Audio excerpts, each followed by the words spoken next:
Hey everybody, it's Kim Lanham. Hope everybody's doing well and staying safe. I have a wonderful guest today, y'all. I'm blessed. Again, I have a great one. I have Miss Jane Fowler here with me. She's going to talk to us about this breed we love. So get yourself ready and get your paper and your pen so that you can listen and take some notes. So I hope I hope our conversation blesses you all as much as our conversations have blessed me. So I want to get started. Thank you, Miss Jane. Thank you so much for agreeing to do this with me. Thank you. Well, thank you for enabling me to join this illustrious company. It's been I've wonderful. been following my peers and my friends, and it's been quite an experience. I've enjoyed it. Wow. All right. I want you to tell all these folks in Facebook land your kennel name, the variety that you bred with your husband, and just kind of give them a little background so that they know, who they are getting an opportunity to hear today. Well, my kennel name is Sandwood, and I've used that prefix for my standard smooth dachshunds, which I've bred for many years. That seems to be my specialty. My husband used the prefix nonesuch for his wire hairs, and that prefix is in standard wires, especially, is behind many pedigrees today. And we enjoyed our time together breeding dogs and showing for other people. Um, and we've had a lot of great experiences. How did you all come to this breed? How did you get started with dachshunds? Well, for me, as I've said many times, I got into dachshunds quite by happenstance. I was born in Manhattan in New York City, but my childhood and my teen years were spent on Staten Island, which was at that time, before the Verrazano Bridge was even built, quite rural. And we still had truck farms and plenty of open spaces and so forth. And my family lived in a country atmosphere. My mother was a great dog lover, and she had friends who had some kennels there and would exhibit their dogs and so forth. And my mother was very tender-hearted, and so my brothers and I had a succession of mismarked collies and white boxers that we grew up with, and little terriers that yapped a lot and so forth. My poor grandfather, who was a physician, was convinced that my brothers and I would going to die of some horrible disease because we slept with dogs. But dogs were always a part of my growing up. And when I went off to school, to college and so forth, and married, I was without dogs for a number of years. And I missed them. I missed them a lot. I went to nursing school and graduated, and I married a young doctor who was drafted out of his residency for Korea.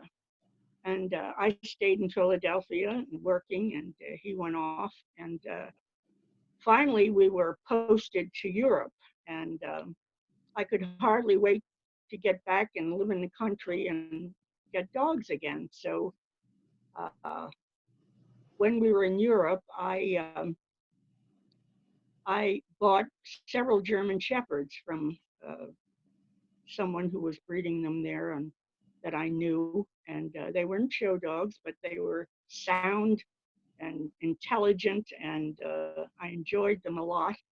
I joined a local Schutzen club, and we did tracking and so forth. And so uh, when we were posted back to the United States, we went to Denver, Colorado, first off, and that's when I got my first dachshund.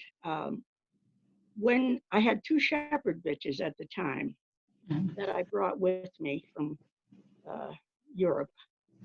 and I love them dearly. And when I was still nursing and working then, and when the bitches came in season, I would board them with a local kennel that was owned by a handler. So several times when I went there to get my shepherd bitches, I saw this black and tan smooth dachshund running up and down the run, barking at me and wagging her tail and so forth. And I asked Sally, I said, "Oh, is that your little dachshund there?" And she said, "No, actually," she said, "it's a dachshund I've had here boarding for quite a while and needs to be rehomed." So there was just something about her. She just looked at me and was one of those moments. And I said, "Oh, I think I'd like to have her." And so I paid her board bill and I took her home with me. And she fit right in. She was perky and she was brave and she, just took over the household. She was just darling and I loved her. I didn't know a whole lot about dachshunds per se, but I knew enough about dogs at that point in time that I kept looking at her and thinking, she doesn't look too bad. She had a nice, firm, straight back on her, and she moved with great uh, effort, and she just looked businesslike and the way they should be. Mhm. About 6 months later, I got her papers in the mail from the previous owners who lived in the East Coast of the United States, Maryland, I think. And they sent me her registration slip with a note and said they were happy that she was, with someone and so forth. And from her registration papers, I saw that she was sired by a champion, and her dam had the same kennel prefix as her sire. And the breeder was local, lived in Denver. I was curious and I picked up the phone and called this person, the breeder, and that was my first mentor. It just so happened that this bitch was sired by champion Calypson of Gara out of a Gara bitch. Wow. That that this lady had a very well uh, well-known breeding program, and she invited me over to her house. Her name was Thelma Beeler, and she was a member of the local Dachshund Club. And her husband showed the dogs, and she bred them and kept them in her home and so forth. She was very, very well connected and very knowledgeable. She invited me to her house, and I brought the bitch over, and she said, "Oh, I remember that litter well." She said, it was a nice litter, and these people came. They had a ski cabin up in the mountains above Denver. They came there every year in the winter with their kids. And she said, "I sold them this bitch puppy from that litter as a pet." And she said, "But it was a nice litter." And I think she had a sister of hers that she kept for breeding and showing. And she said, "Oh," she said, "I know those people had bratty kids." And she said, "I thought about it, but," she said, "evidently the kids lost interest and they didn't want to take the bitch home." Actually, the woman told me that uh, the kids did lose interest in the dachshund, and they wouldn't uh, take care of it as she wanted them to. And she said she had a heck of a time housebreaking it, which is still true today, I think. But anyway, I got her, and my friendship and my mentorship started at that point in time with this little rehomed dachshund bitch that was really very well bred. Mhm. And I didn't know it at the time, but uh, she started me off on my quest uh, for standard smooth dachshunds. Wow. Well, how did you determine that, now you've got her, what was the next step? Like, how did you get into showing them and then on to breeding Well, them? it was that was unusual too. I liked Thamabila very much, and we talked dogs, and I told her that I had some shepherds and that I wasn't into showing, but I enjoyed my dogs very much, and I did obedience with them and so forth. And she called me several weeks later, and she said that there was a show in southern Colorado, and that the Dachshund people were trying to make a major in smooths, and would she allow her to enter my bitch in the American bred class to boost the points, and she said I would not be embarrassed to have her shown. She's very sound. She was a plain, I called her the peasant type, but she was very sound, and she had a wonderful temperament. And she said, would you let me, I will pay the entry fee, and would you like to go to the dog show with me and bring her? Mhm. And I said, yes, absolutely. And so she entered. I gave her the particulars on my dachshund. She entered her in the American bred class, and I went to the show with her, met some of the dachshund people, and very nice. And she said to me, well, you'll have to take her in the ring just as a filler. And I said, well, I really don't know how to show a dachshund, but I said, I'll do my best. Well, I went in the ring in the American bred class, and I just stood there with bait, and I showed her like I would a shepherd, and just posed her and made her stand on her own. And I'll never forget. I'll never forget it. She did win the 3-point major. The judge was Chris Shuttleworth, an old timer, and he put me through my paces, and she gated around the ring, and she was full of herself, and I just won the major. Of course, I don't think the Dachshund people were too happy at the time, but whatever. That was the judge's opinion. And I have to say that looking back in retrospect, my bitch was a real dachshund. She was sound. She was perky. She had a pretty face, and she had lovely feet. And you know, she had a lot of good things about her. She wasn't fancy, but she Mhm. was a good dachshund. Mhm. So that's how I got started showing. And so I have to say that my mentor, Thelma, she was a good sport. She just laughed and thought that was hysterical. And it Mhm. was certainly not expected, but everyone took it well.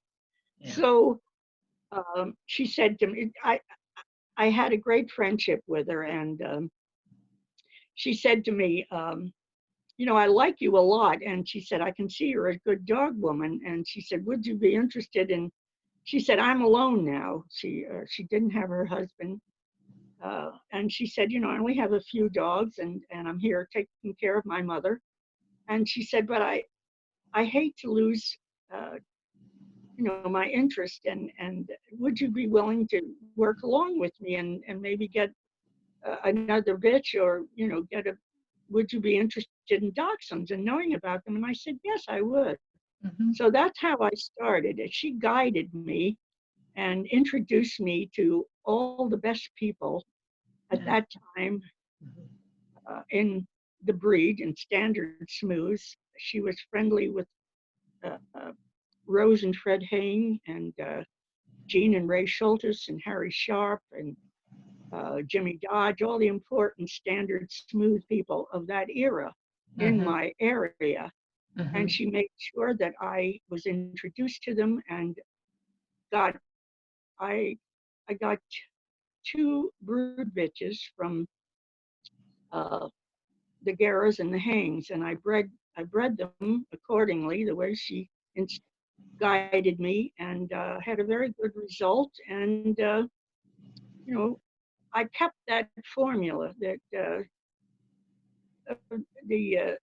the Gara bitches and the Hang Teckle males over, and it still holds true today. If you look at pedigrees of people who are successful in standard smooths, they all go back to the same sort of combination of gene pools, I think. And my eye was developed to that certain look that I had in mind of the way I would like a standard smooth to look. And I had black and tans and I had reds. The reds came from a big red bitch that I got from the Garra. She was a good size, probably the biggest smooth bitch I have ever had. But she was a wonderful brood bitch, and she gave me very nice puppies and so forth. And being in the military, my first husband was a career military uh, officer. He was a doctor in the medical corps. We were transferred a lot, and we went back east to South Carolina to Fort Jackson, and I did most of my breeding there as far as establishing myself without my mentor and showing my own dogs in that era. And I met a lot of nice people there as well. And I became friendly with John Cook.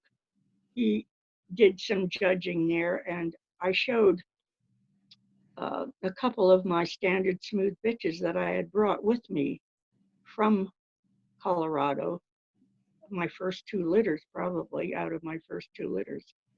And he spotted them right away, and he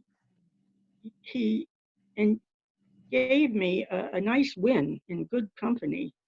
And I was totally unknown to him, but by that time I had learned to present my dogs, my dachshunds, fairly well.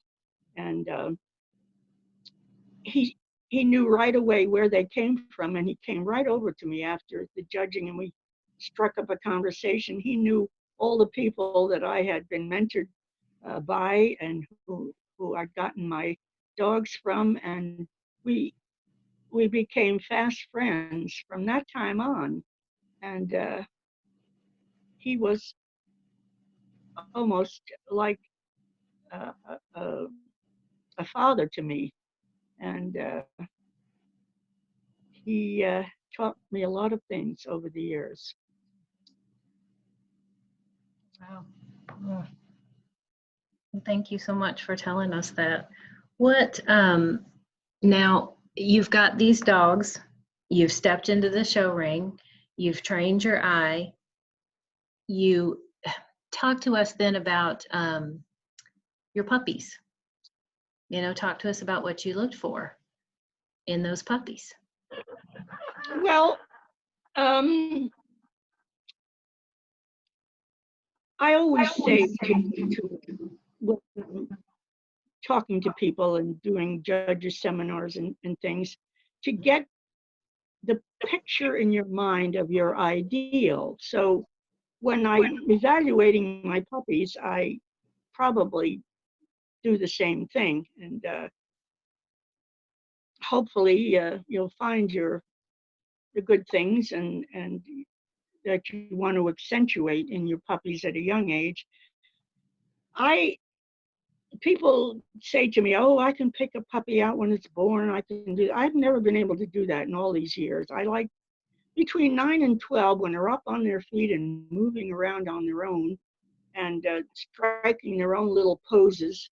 I can see pretty much what I like to see in uh, a dog, a dachshund at that age, and especially when they are leaning over eating out of a feed pan, you can look over top of them and see how the shoulders are set pretty much and how the legs are inside the body rather than the shoulders outside the body, and the length of ribbing from the top and such things as that.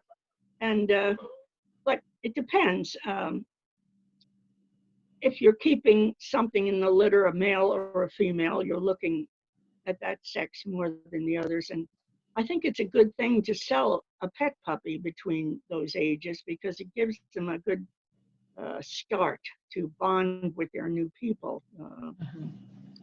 Keep them too long, they, get too ingrained in their own little routines, or they get too bonded with you personally and such as that. But I think by the time they're 12 weeks, you should have a pretty good idea of what you want to keep and run on if you can. If you can only keep one, well, it's you hope you pick the right one. Mhm. Definitely. So when you were looking at those puppies, because I've had many people say to me, be absolutely brutal when you're picking those puppies. Make sure that what you said, have the vision in your mind and see if the puppy, you're comparing your puppy against the standard. Do they have the pieces? Are the pieces there? And I know they change over age, but is that what you would say to someone, starting out, be brutal, or how should they um I guess move forward if they're not quite sure what they're looking at? How what do you think? Well, for my own personal self, I have some priorities that I always think look for, and I always think are the most important pieces of a dachshund. And one of them is the middle piece. I always give priority to a puppy that has a good length of rib. When I put my hands on it, it goes all the way back as far as it can. It has a nice solid feel in the middle piece. And also, I think good feet are very important. Good, strong pasterns and feet, and any hound, uh, and any hound that is a working hound, Mhm. which the majority of them are, uh, um, good feet and a good solid middle piece is what you look for in a puppy right off the top, I think. And then the the things of refinement you can see later on, maybe when they get a little older. But a good fore chest, a good prosternum, and a young puppy, a prosternum is up high, and but it should be fairly obvious and to have something to grow into. But I like to sit and watch my puppies as soon as they're up on their feet. Just sit quietly and watch them move about among themselves and uh, just stop on their own and look at each other. And you can catch a lot of breed type and expression in a puppy and length of neck and just how they go. And you develop your eye that way. And hopefully, as I said, you'll pick the right one. Mhm. Mhm. Mhm. Okay. Well, talk to us about um,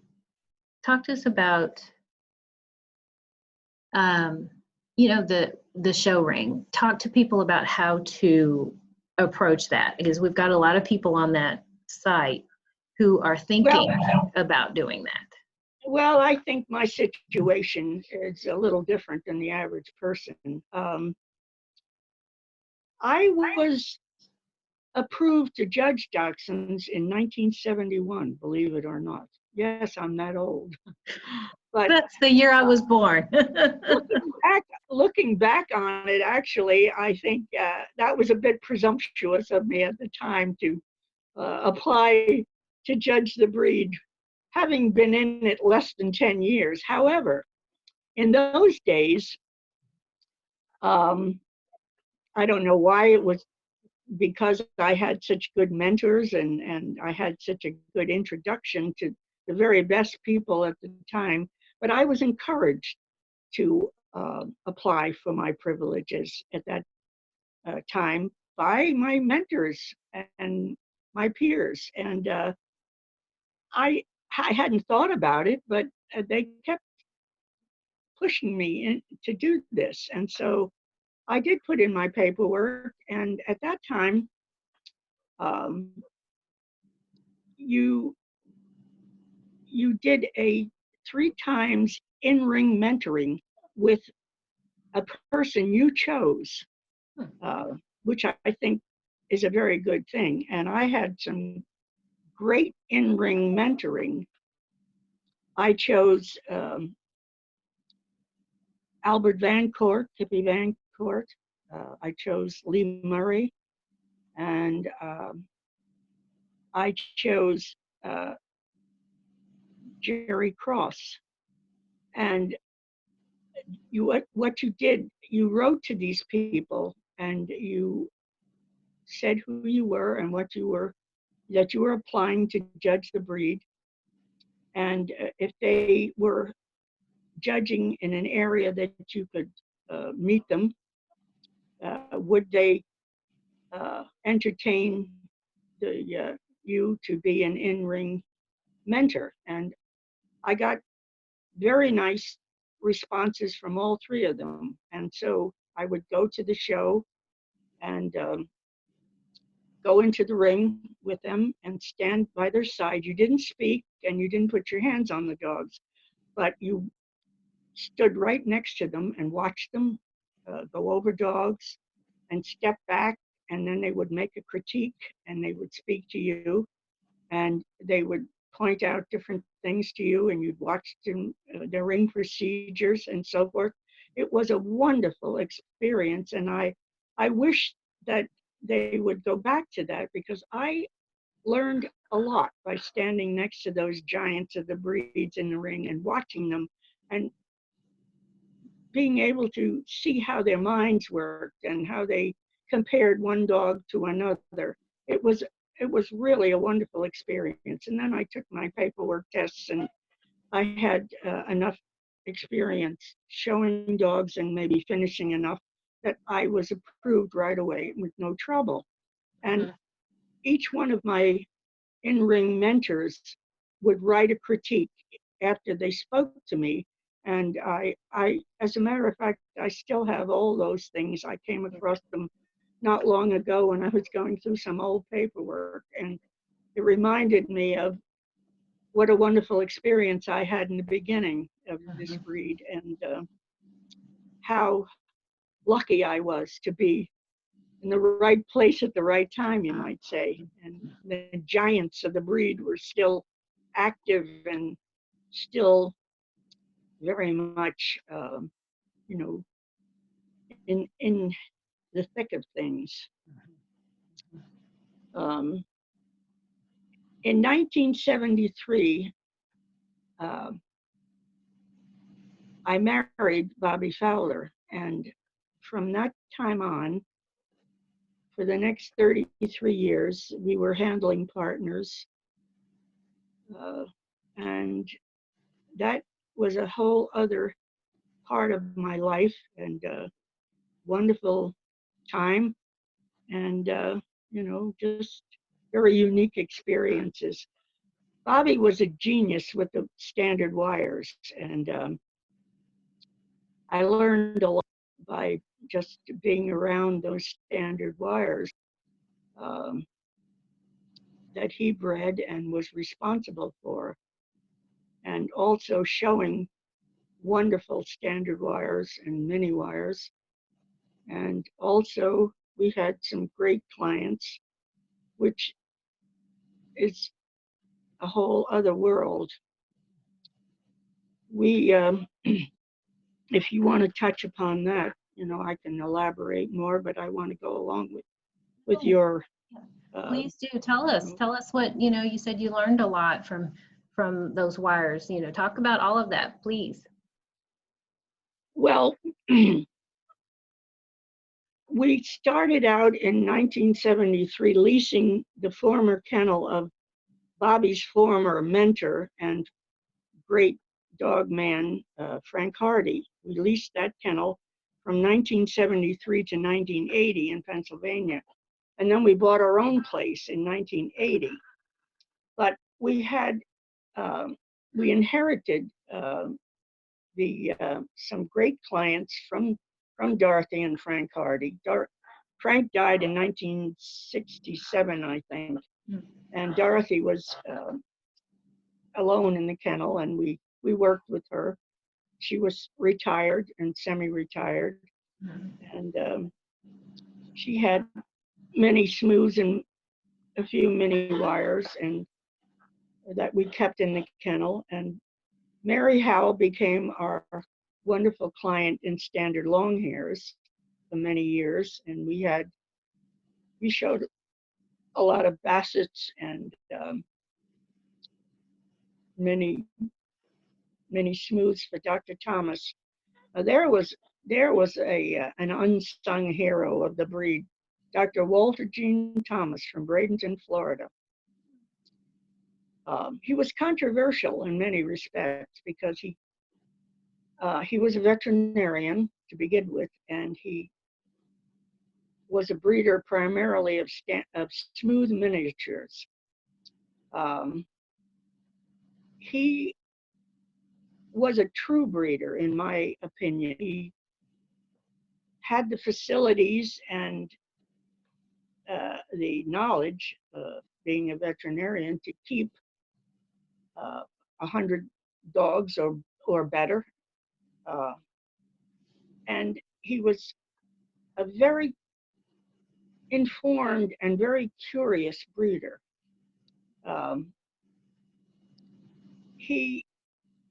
In the beginning, he had standard smooth miniatures he had a standard dog, but it wasn't a serious one, but he got into miniatures through Frank Hardy. Frank sold him Champion Talavas Frank, who he used as a very successful stud dog. And he got his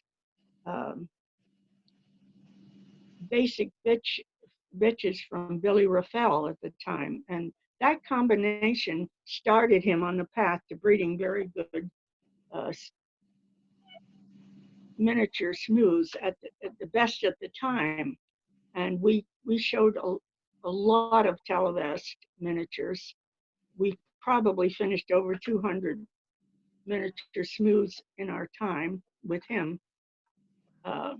He was, as I said, a very informed and curious breeder. He would, if something didn't work out, he scrapped that part of the pedigree, and he knew genetically. He was a great student of genetics, and he was a man far before his time in smooth miniatures, I think. And he had a lot of very good miniatures that were overlooked at the time because he wasn't a person who advertised his success very much, and he was happy to do his own thing and for his own pleasure. In that respect, he was a real breeder. Well, what advice would you give people who, I heard you say that he had, 100 dogs, or something like that, and now, we're not able to have very many, at all. So no, it's a very different time now. Yeah. It's a very, very different time now. Right. Those days where people could have large kennels and breed 2 or 3 different strains of dogs introduce different bloodlines and see if they worked and not worked.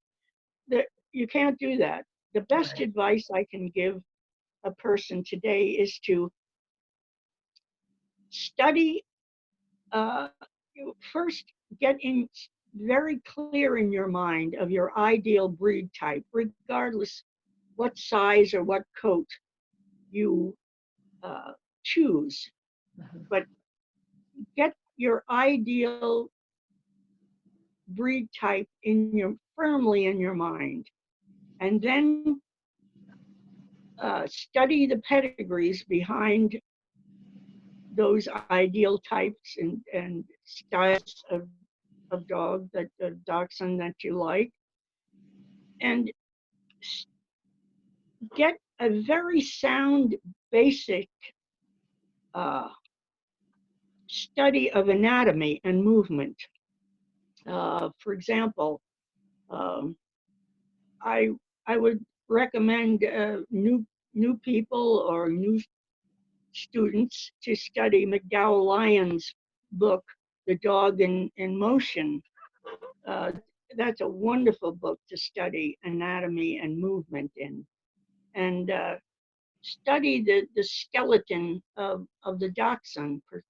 The FCI skeleton is wonderful, and the one that's in the, I think it's in the visualization of the standard, I'm not sure, but when I used to do the judges seminars, I made up um, several pages of the dachshund skeleton from the side, from the top, and so forth. That's very important, I think, for a person who's really into some serious breeding, because you've got to understand why this dog is built that way, for what purpose it is. And you can, if you can visualize the skeleton of the dachshund when it's standing and moving, then I think you get a better idea of, how to correct what you need to be corrected, and what to look for in a puppy, and such as that. But I think studying anatomy and and good movement is very important in any breed. And even though the dachshund has short legs, it still is very functional. And you should understand its anatomy before you even do much else. Does that make sense? Absolutely. So preparation, folks, you have to go to school. Preparation. Mm-hmm. So tell me, now you've gotten into showing dogs, you've gotten into breeding dogs. And earlier you mentioned something about a peasant style bitch. Talk to us about that, because I know that people are drawn to maybe the flashy, or the very elegant looking and all of that, but talk about the benefits of that doggy girl. Well, this goes back to my reference to studying breed. Get a firm picture in your mind of your ideal breed type. Now, the Dachshund is, to me, is a workmanlike dog, and it should be. It's bred to do a workmanlike task. However, that doesn't mean that it has to be frumpy and dumpy. No, it can, and especially in the show ring. I mean, there's no one who appreciates a beautiful headpiece more than myself. However, uh, there's a tendency, in my opinion, that breeders are sometimes going too far. They're getting too fancy. They're losing their underjaws, and maybe the eye sets are a little strange, or they're getting too much back skull, and such as that. Those things are a matter of your personal style, but I think you should adhere to basically to the standard, and then you can, when you see a dog that has it all together and has that certain extra something, a little more length in neck, a little more length of ribbing of body, it's up on leg.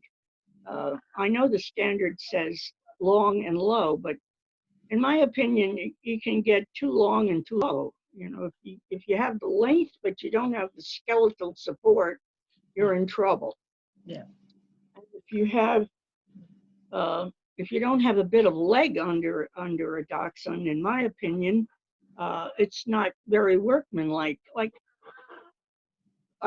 when I'm judging, I see some dogs coming at me, for example, with very little clearance between the bottom of their keels and the ground. Now, to me, um, that dog would be hard pressed in the field to get where it's supposed to go, regardless of how fast it's going. That's not the point. The point is if it's in rough terrain or encountering brush and brambles and so forth, the skin of its underbelly and its keel would be torn to shreds. But if you don't, like the Germans use the term Bodenstanz uh, when you read the old books or the German translations, and that a bit up on leg, like the old, when I was in Europe, I, I would see occasionally dachshunds in a pack,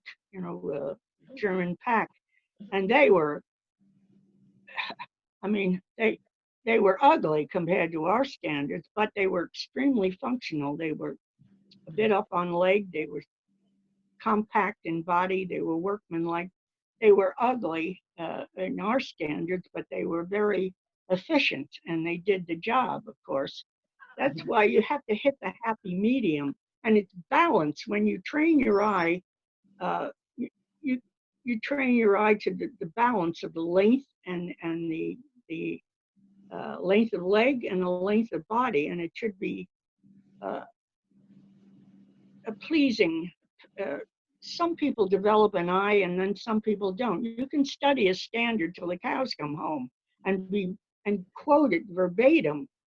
But if you don't have the eye to apply it to the specimen that's in front of you, then it's more difficult to judge them, I think. And as I said, some people have a more natural eye than others, and that's something that's you can't uh, develop unless you have it.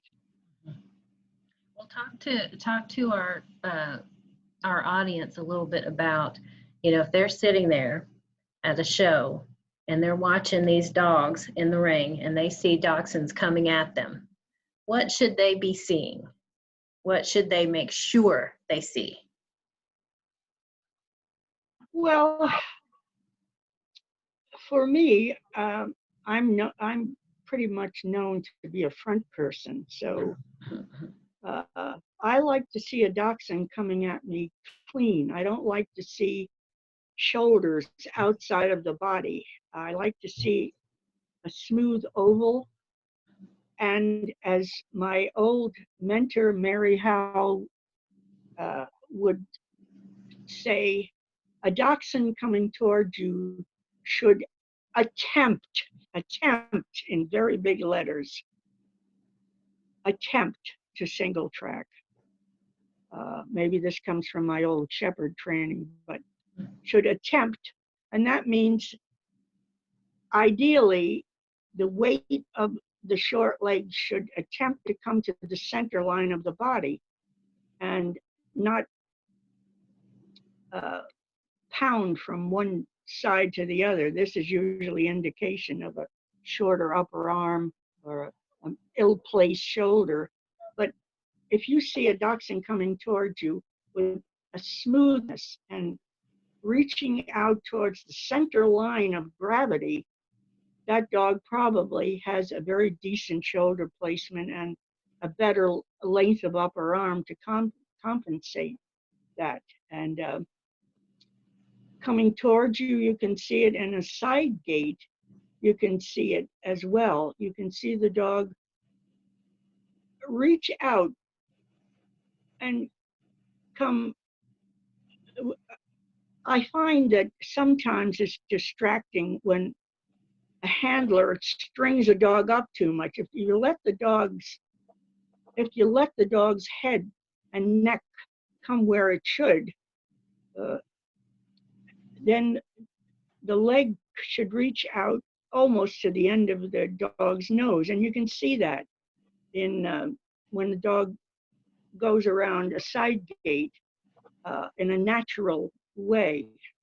And if the dog is not built correctly in front, you'll see it its leg pick up, and those are the things you should train your eye to see if you really want to get the front assembly uh, pretty pretty correct, Mhm. Mhm. in my opinion. Mhm. You know, this is what I look for when I judge. I look for balance and an ease of movement. I look for a wither that is smooth and doesn't bounce up and down. And, you can just see the whole picture of the dog. Uh, there are there are dogs that can be set up, for example, a clever handler or experienced exhibitor can set a dog up in front of you on a table that looks absolutely spectacular. Mhm. You turn around and you see this beautiful specimen set up there, and you think, oh, this is this is one in contention. And you go over the dog and find a lot of good things about it and so forth. And then, for example, when the dog starts to move, the top line uh, disappears. That it falls away behind the wither. I see that a lot sometimes in standard wires. Set up, they're immaculate, but when they start to move, boom, their their top lines drop behind the wither, and something's wrong there. Mhm. And sometimes you have to penalize it more than others, but uh, that's just nitpicking on a certain Mhm. point. Uh, Okay. it Well, thank has, you. Yeah. in the judging category. It's not in the. You see, it's hard for me because I straddle both worlds now. Mhm. We'll say that just in general before I forget it, and I thought about this before this uh, interview, that I think um, the the greatest improvements, the greatest strides and improvements in the breeding uh, that has been done in the last 10 or 15 years, I'll say, has been in miniatures. I think the miniature people have done an absolutely spectacular job Mhm. improving the miniatures from when I started, Mhm. especially in the mini wires. The mini smooths have come along very nicely, slowly, and there are some very dedicated and very wonderful breeders that you've heard from on Mhm. these interviews and so forth have been very successful. And the influence of a certain uh, breeding program from Canada that has been very successful in this country, Mhm. has improved the miniatures uh, very much. And but the mini wires, I think, and the mini long hairs have always been, I think, the best of the three coats. When I married Bobby in 1973, D. Hutchinson, for a wedding present, gave me a mini long hair bitch. Yeah. Uh, I adored her. I never had a miniature before, and Dee was she was very friendly and very close to my husband. They kind of grew up in dogs together. But anyway, she said to me, "You have to have a mini long hair." And I said, "Why?" I said, "I think they're adorable." But I said, I don't know if I'll have the time for her. Oh no, she said, "You need to have this," and she gave me this mini long hair bitch called Lillian, and I absolutely adored her. She was, just like like a toy for me. I'd carry her around. She slept in bed with us and this and that, and she had a beautiful front, and she had a pretty head. Everything nice about her. She was a little straight in the rear quarters, but and her coat was sort of uh, indifferent. But I absolutely adored her, and she taught me a lot about many long hairs too, Mm-hmm. how sweet they were and how pretty they were. And I lost her at a young age. She had some sort of neurological problems, and I never did breed her, and I was very sad when she died. But uh, she did teach me a lot. And when we had Mary Howell for a client, Mary had a very good breeding program of mini long hairs, and she occasionally would take a small standard bitch of hers, like an 18 to 20 pound bitch, and breed it down, and then keep something from that, a bitch from that, and breed it down. We finished a couple of her breed down bitches from the American bred class, and I remember one time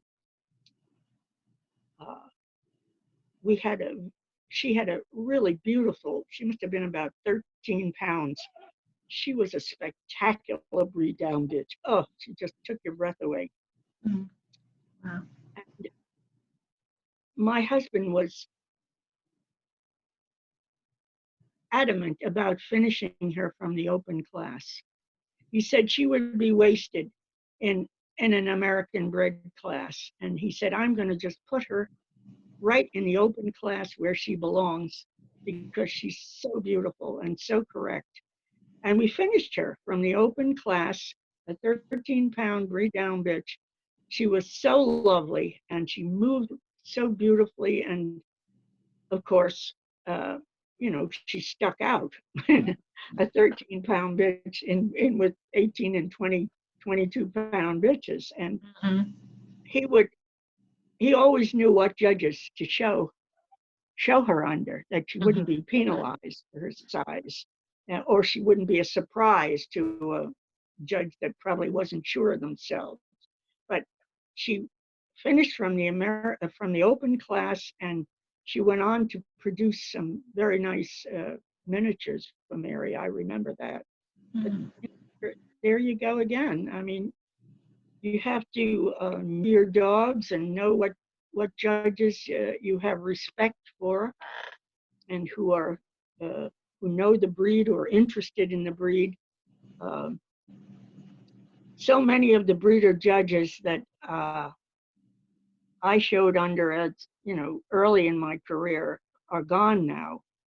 John Cook, for one, I would always show anything under him that I thought was up to par, and sometimes I would go up, and sometimes I wouldn't, but he would always have a good answer for you. And if you and he was truly an amazing dog man. He as well as a personal friend, and he was very knowledgeable about uh, his bloodlines, and his Cladle Kennels in New Jersey, when he was breeding as a young man, he was very curious as well. He brought in dogs from England, and he experimented with various crosses and so forth. And he knew his dogs very well, and he knew uh, his bloodlines. He had an absolutely encyclopedic mind for pedigrees. He could recite a 5-generation pedigree off the top of his head in no time flat. And he always urged me to read uh, all the old books that had the old pedigrees in them.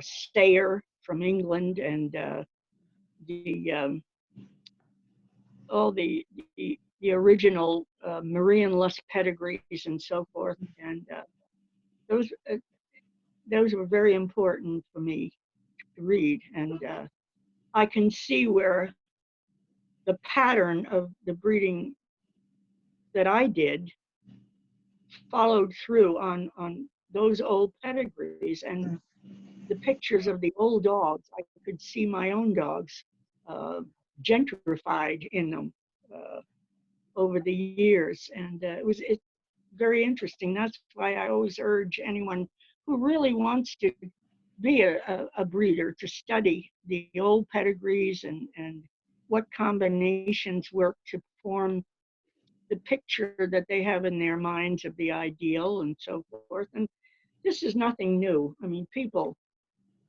have said, uh, have have talked about this and have certainly written about this long before, my remarks. And I have learned from them. And the best advice I can pass on is to for people to do the same if they really are interested in what makes the dachshund uh, click, you might say. It's a very interesting breed, a diverse breed. And because actually, what I say to new judges, judges from other breeds that are putting in their qualifications to judge, I preface my remarks and I say, in a sense, I kind of feel sorry for you because what we're asking you to do is breed is to judge three different breeds uh, with the same standard. I know everyone says a dachshund is a dachshund and the same standard, but when you live with all three coats and two sizes, there are such nuances of type in every coat and every size that, uh, as I said, we're the only country in the world that doesn't look at them like three different breeds or six different breeds, as the case may be. And this is where you have to refine your eye if you want to judge. But if you want to just breed a good dachshund, then just stick with your size, your coat preference, and study like everything you can get your hands on, and sit at ringside and watch all three coats and all the sizes going around, and you'll be able to see things that will be important, that will stick with you, I think, and help you. Um, it's as I said, um, it's not an easy thing to do if you're really serious, but I think you can be successful if you take your time and just talk to a lot of people you admire and take their counsel, and just don't uh, don't just take your ribbon and go home. Sit there, and if you didn't have success, uh, just uh, sit there and absorb as much as you can and talk to as many people as you can. You'll be surprised. You'll learn a lot. Well, Miss Jane, talk to them some. You talked about breeding, but tell them, I want you to talk to people about how you bred, line breeding, inbreeding, outcrossing. What was your formula that worked? Well, I have always line bred from my original genetic package. It I haven't changed that combination because it produced the type of standard smooths. I can only speak of standard smooths in this respect because that's what I bred for my own personal self. Um, my husband was the genius on the wires. He just knew what to do with the wires, and but I followed the same genetic package of, for example, most of my foundation bitches came from Fleet of Gera and Badger Hill Nobby, and they were very feminine uh,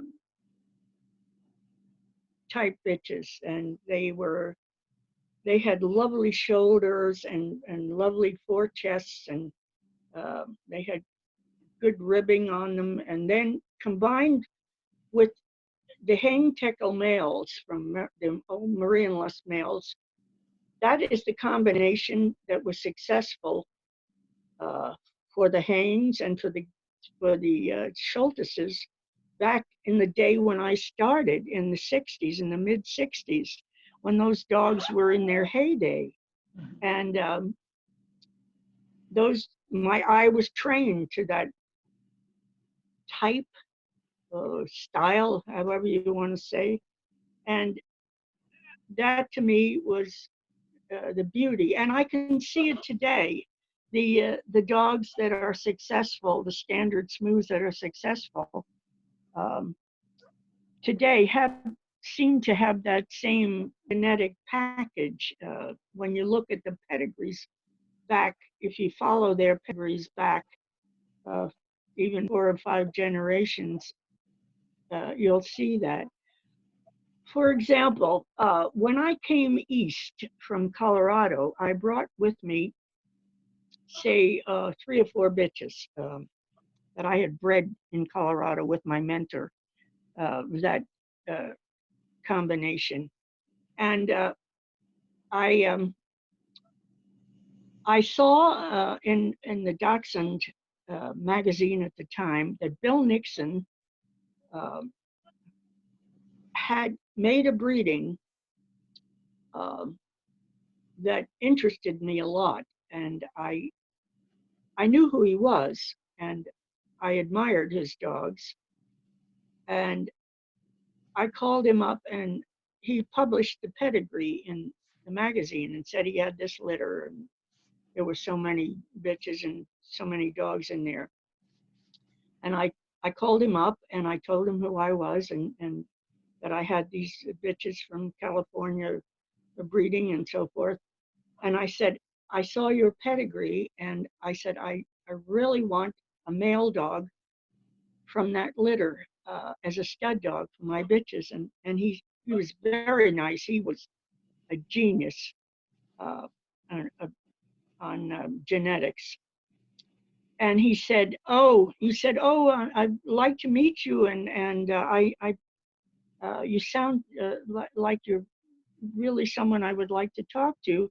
But he said, I can't promise you the pick of the litter male because Peggy Westphal has already spoken for him. And I said, I don't care. I'll take any other male from that litter. Uh, and he said, well, I'll save one for you. There's only one left. And he said, he's a very nice dog. He's very handsome. Uh, I didn't consider him the best one. And I said, I would like him for his paper.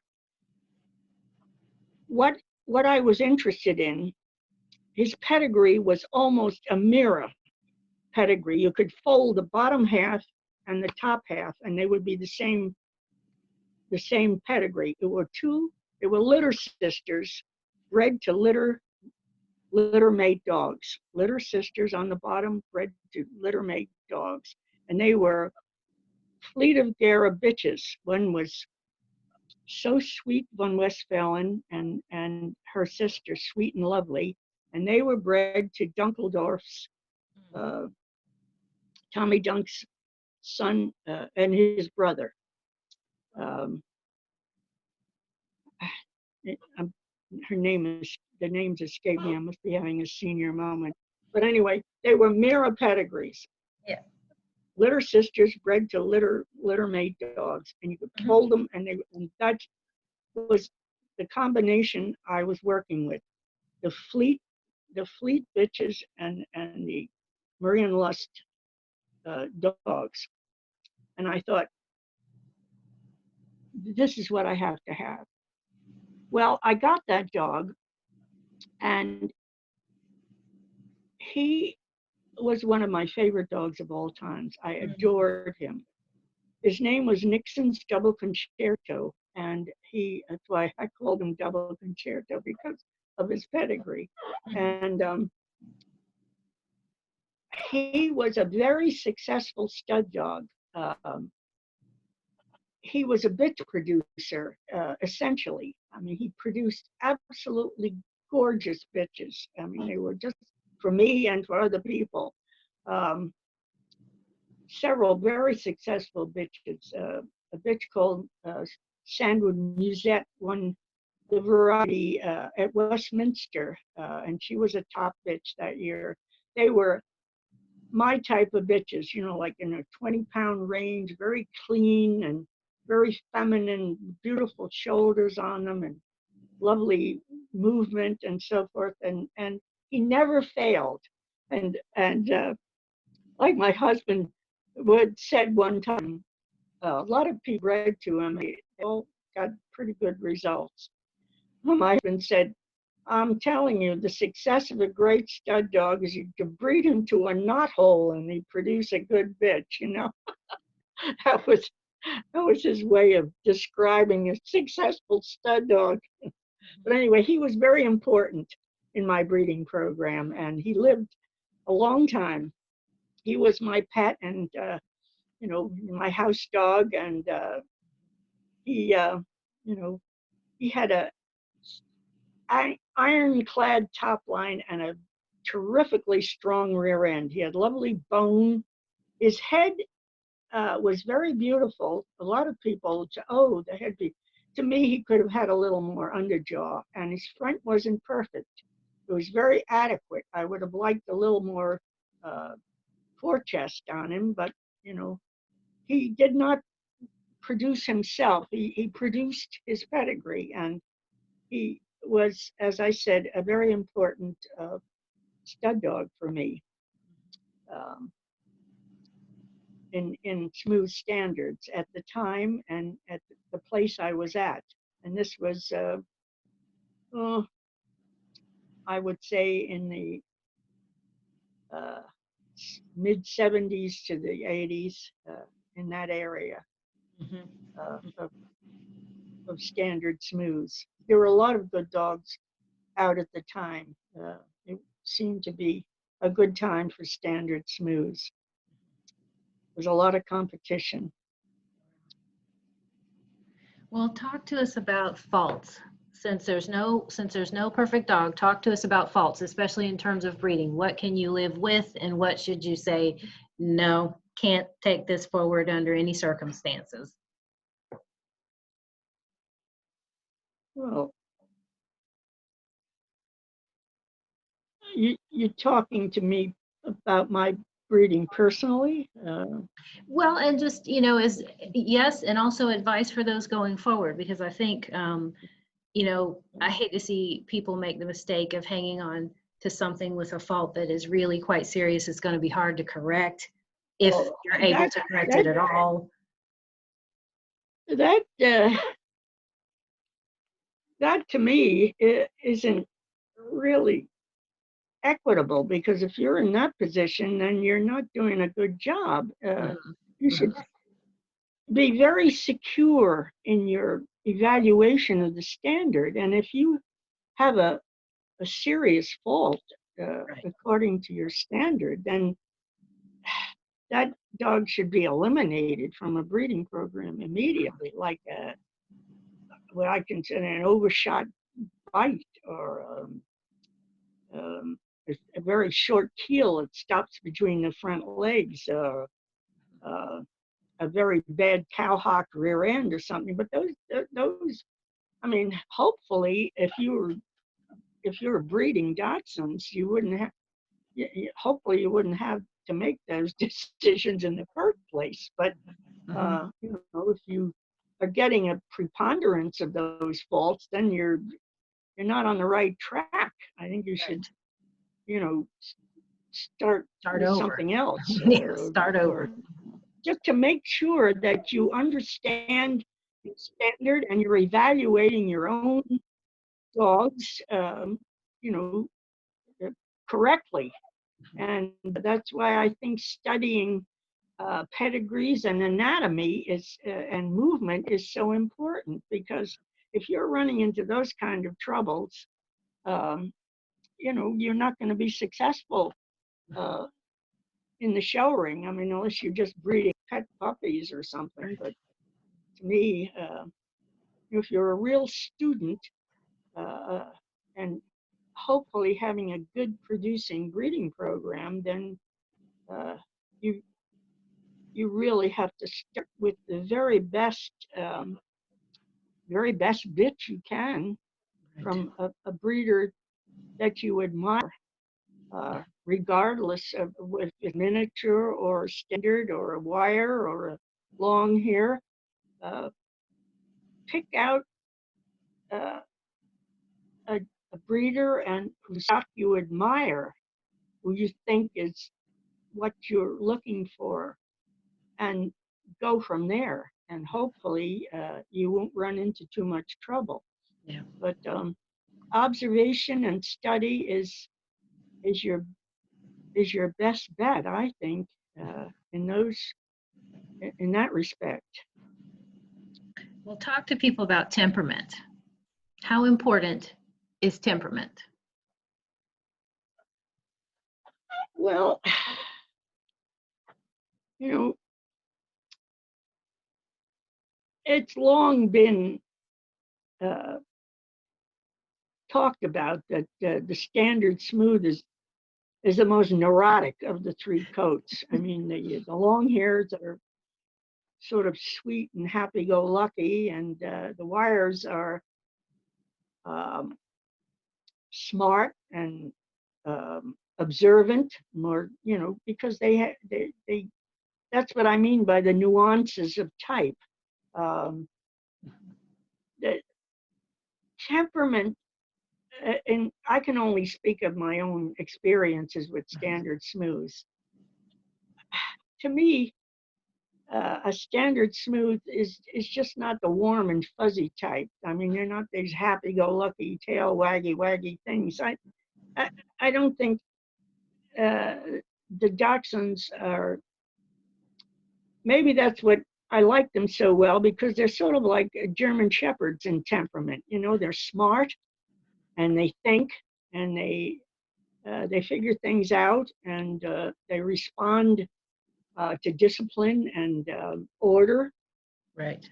And I think a dachshund should be steady. In other words,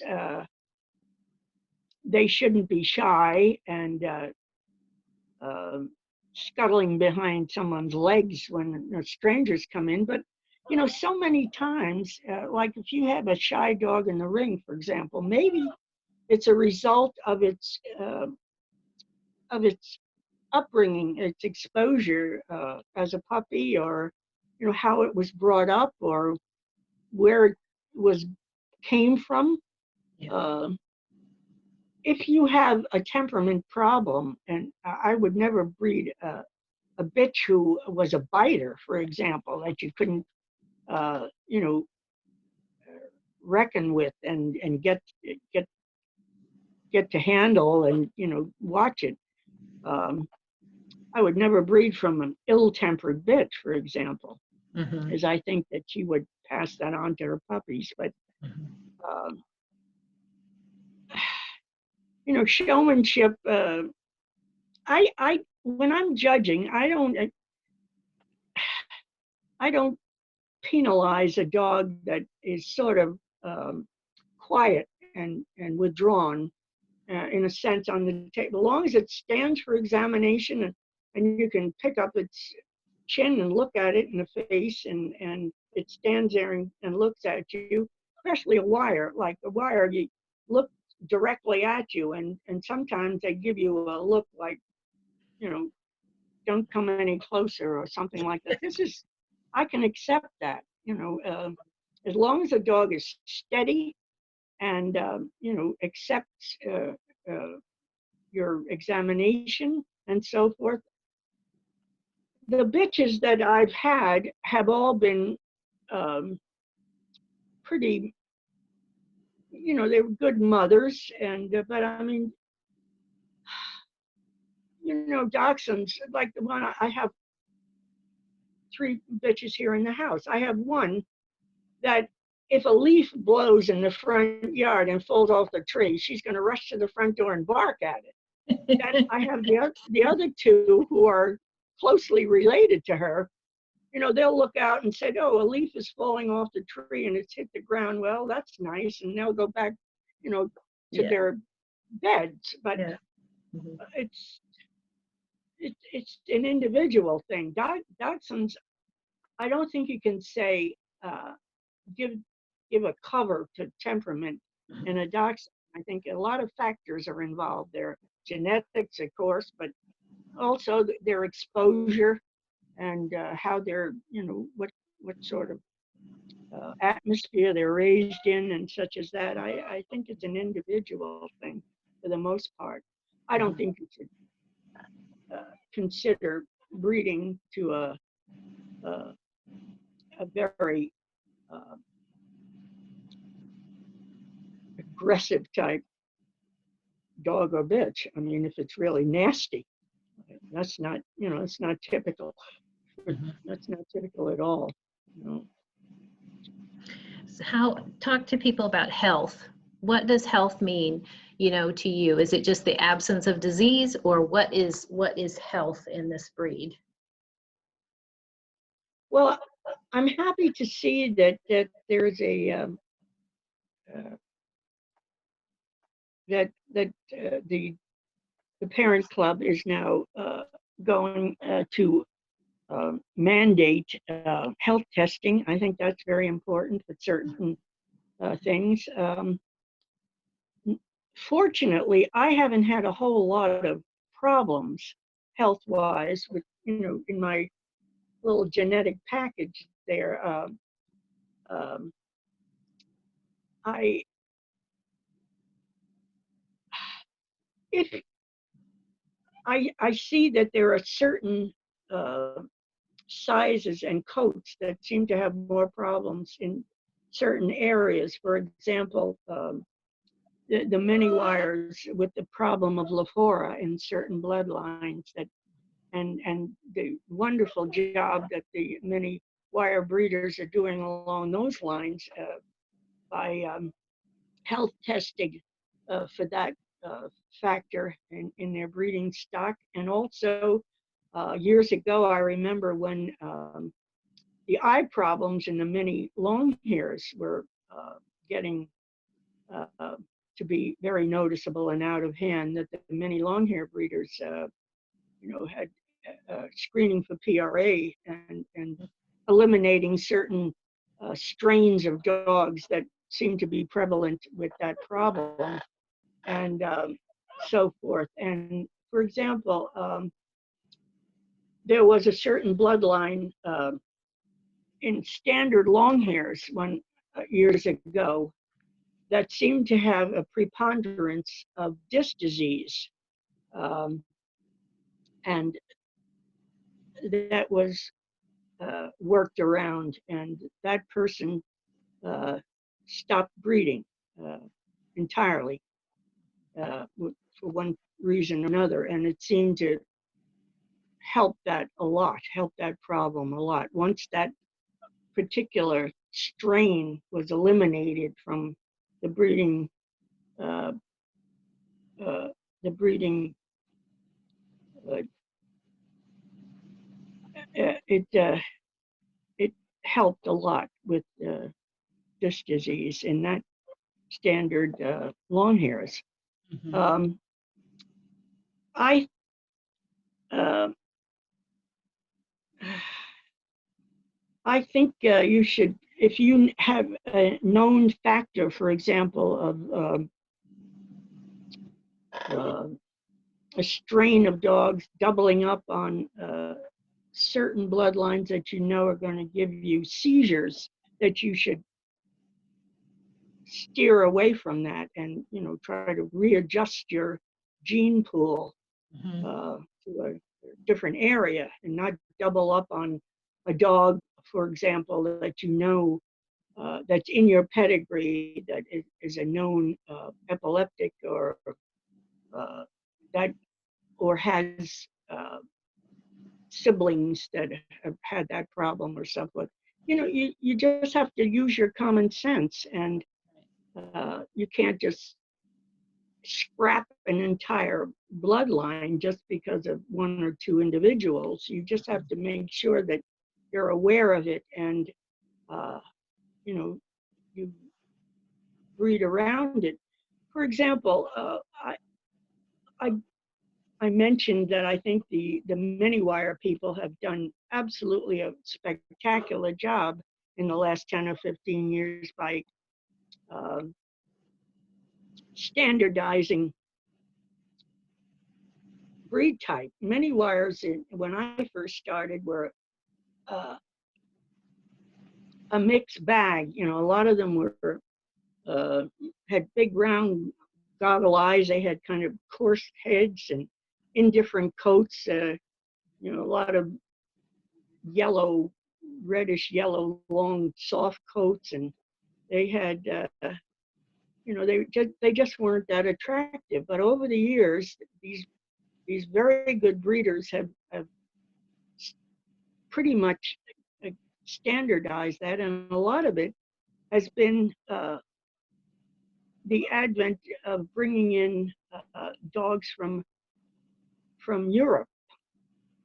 When I went a couple of times when Bobby and I went abroad, we to shows over there, or we went a couple of times to look for breeding stock for our clients and so forth.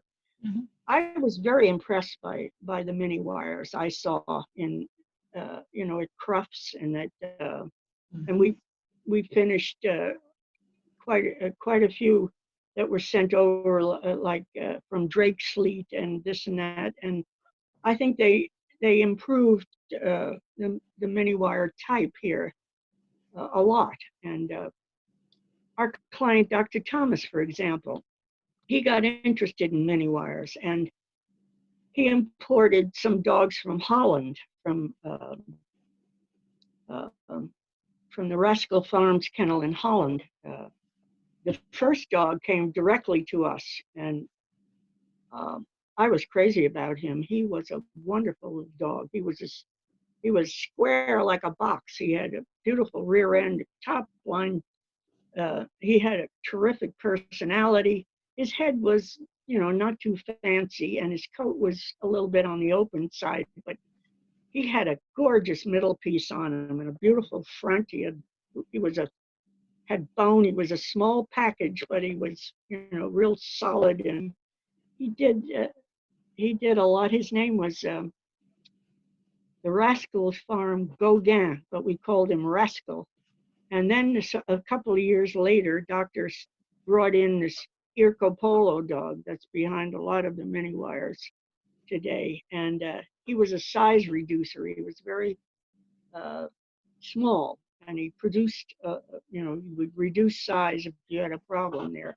And he was also a nice dog to look at. He was well made and had a good coat and everything like that. But, you know, you have to take the good with the bad. I mean, that those European dogs were, their breeding programs were hundreds of years ahead of ours. And like the ones that are shown now in Hungary and Russia and so forth, I think they have a better uniform type. But our dogs are getting more and more uniform. Our mini wires are getting more and more uniform.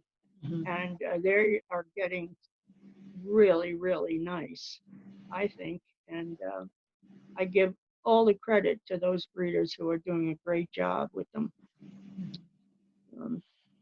But like I say, you have to take the good with the bad. I mean, you know what happens when you double up on an unknown factor. Maybe you get some surprises. And we just have to figure out what's important to keep and what's not so important, what's not good, and eliminate it.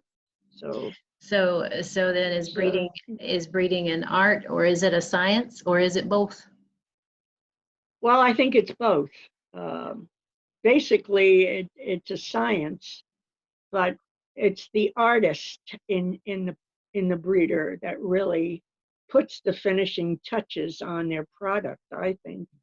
And that's where your eye has to be developed along those lines. And as I said, some people have it and some people can acquire it with diligence, Mhm. and some people will breed a lot of dogs and never have it, Right.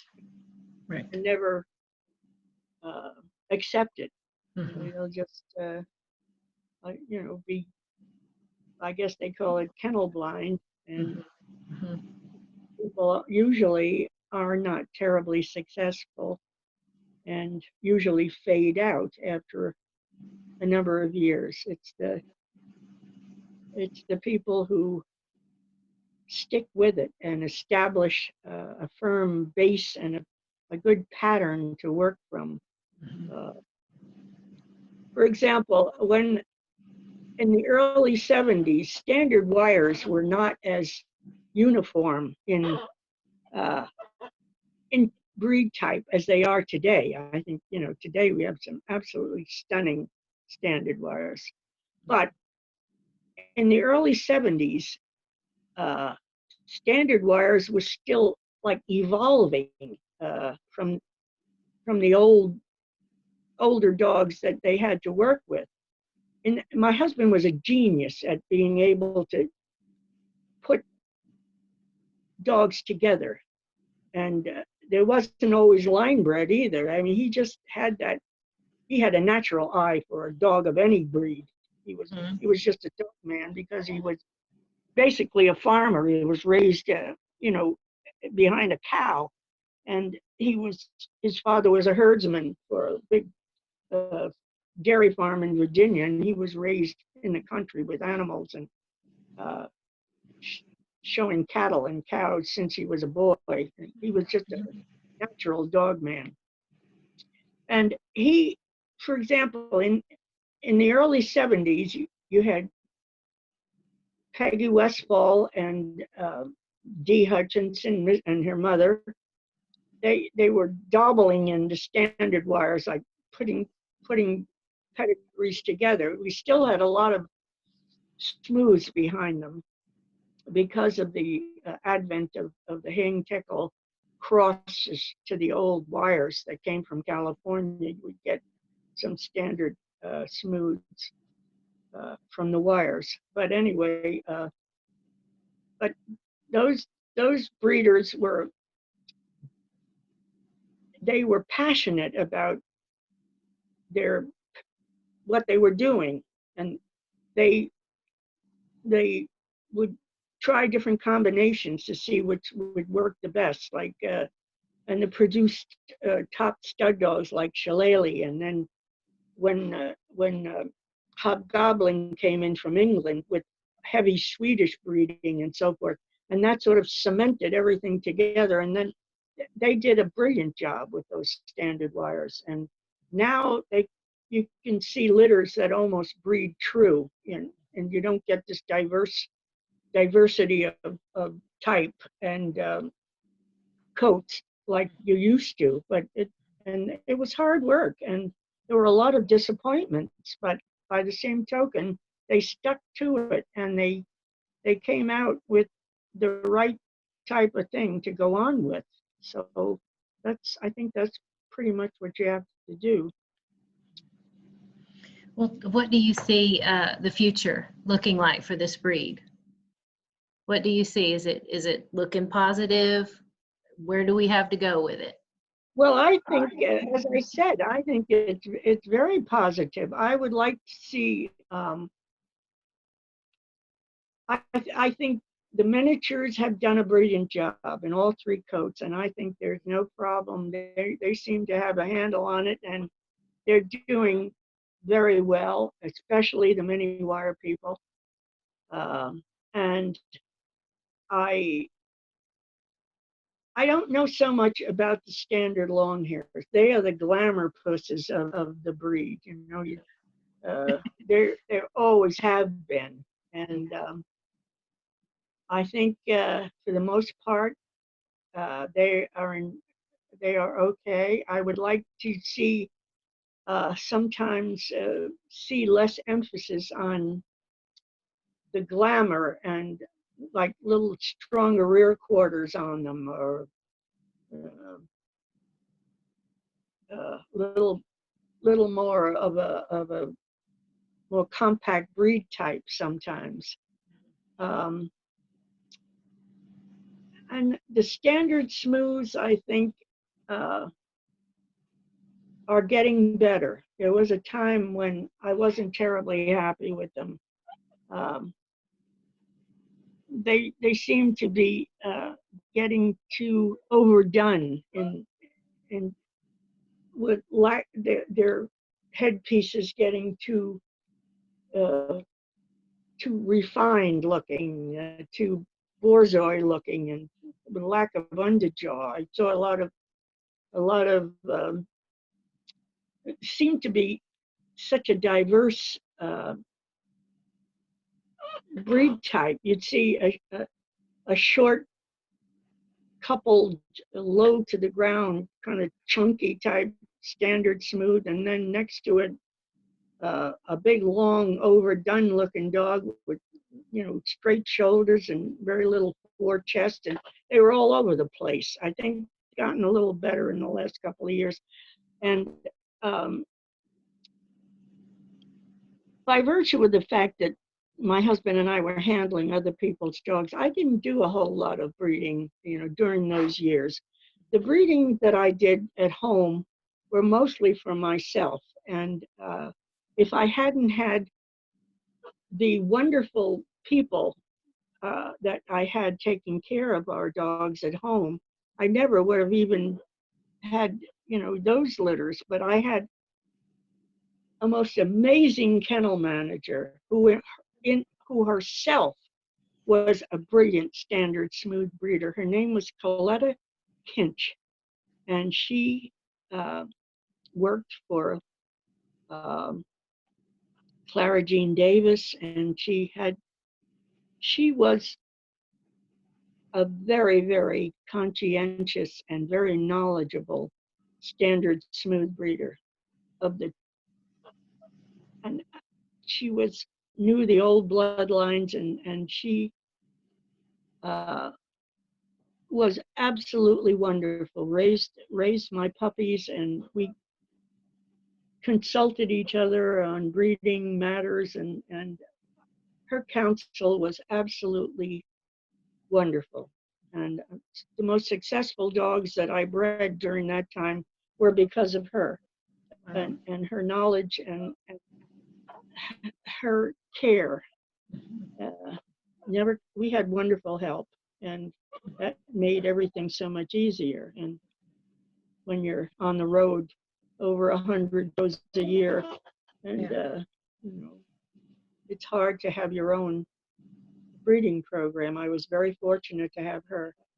She came to me with a lot of knowledge, and we were a good team, very good team. We bred some nice dogs, very nice dogs, and I hope that the wonderful people we had working for us and decided to stick with the breed have learned from us as well. Mm-hmm. I think they have. I think they have. Well, Miss Jane, I don't want to take up your whole day, but I want to ask one last question, and I can imagine the answer, but has it all been worth it? Well, I've asked myself that 100 times.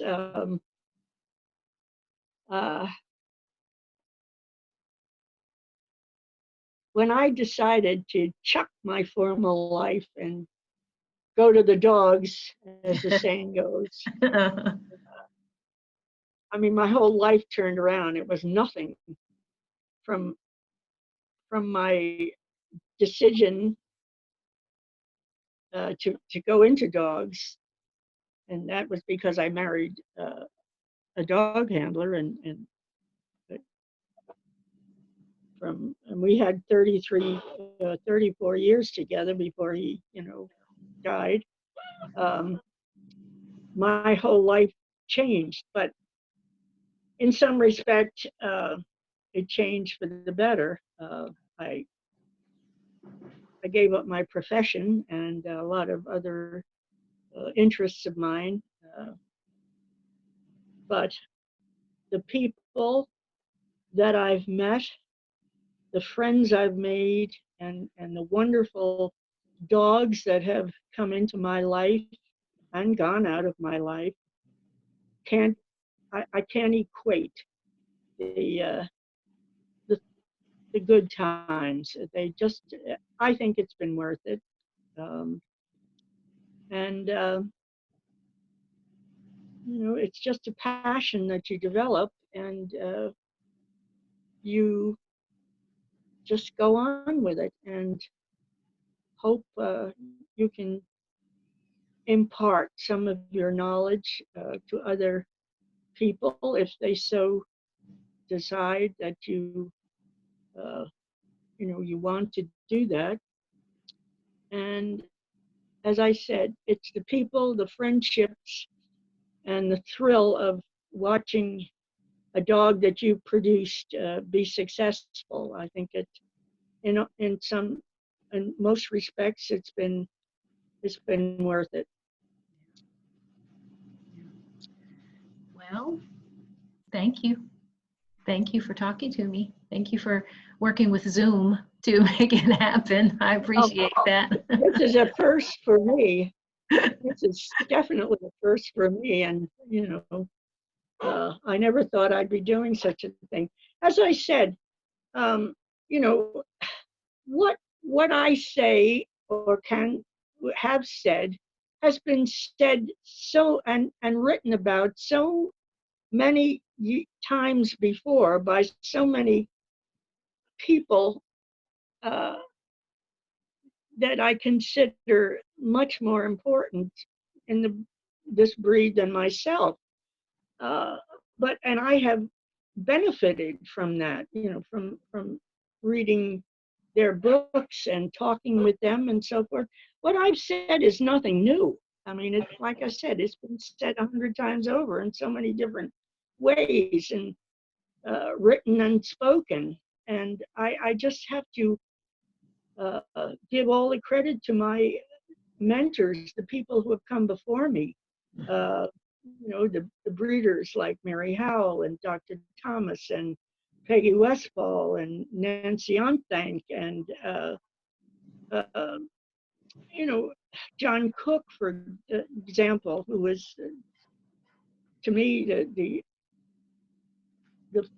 utmost expert on this breed as far as evaluating them, and the knowledge that he had of pedigrees and bloodlines and so forth.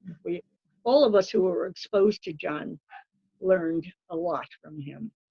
And you know, I give those people all the credit in the world, and I'm grateful for the knowledge I have. And you know, I'd be very happy to talk to anyone who would like to know more.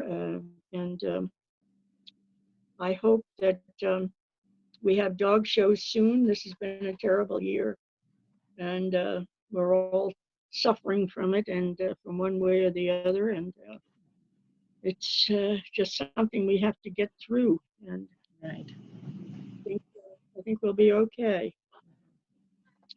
All right, folks. Well, Miss Jane Fowler is happy to talk with you. Don't be afraid to approach her if you see her at a show. Come up and introduce yourself and say hello. And I guarantee you'll learn something when you sit down with her. So, Well, I hope so. I think they will. I do. All right, we're gonna end our recording. You hang back with me, Miss Jane. I'm gonna just end this recording though. I hope you all enjoy this. Bye-bye. Thank you for having me. Thank you.